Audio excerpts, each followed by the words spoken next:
Hi Kiro, explain me machine learning.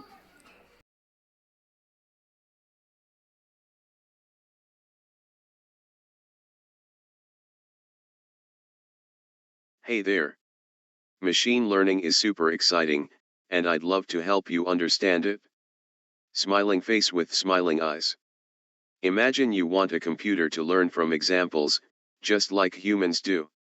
Machine learning is all about building systems that can do exactly that. Instead of explicitly programming every single rule, you feed the computer lots of data. The computer then uses algorithms to find patterns and make predictions or decisions based on what it's learned.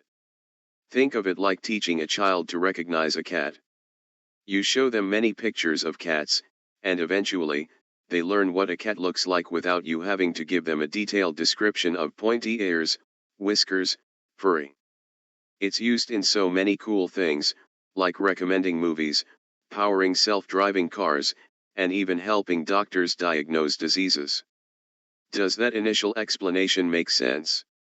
Feel free to ask if anything is unclear.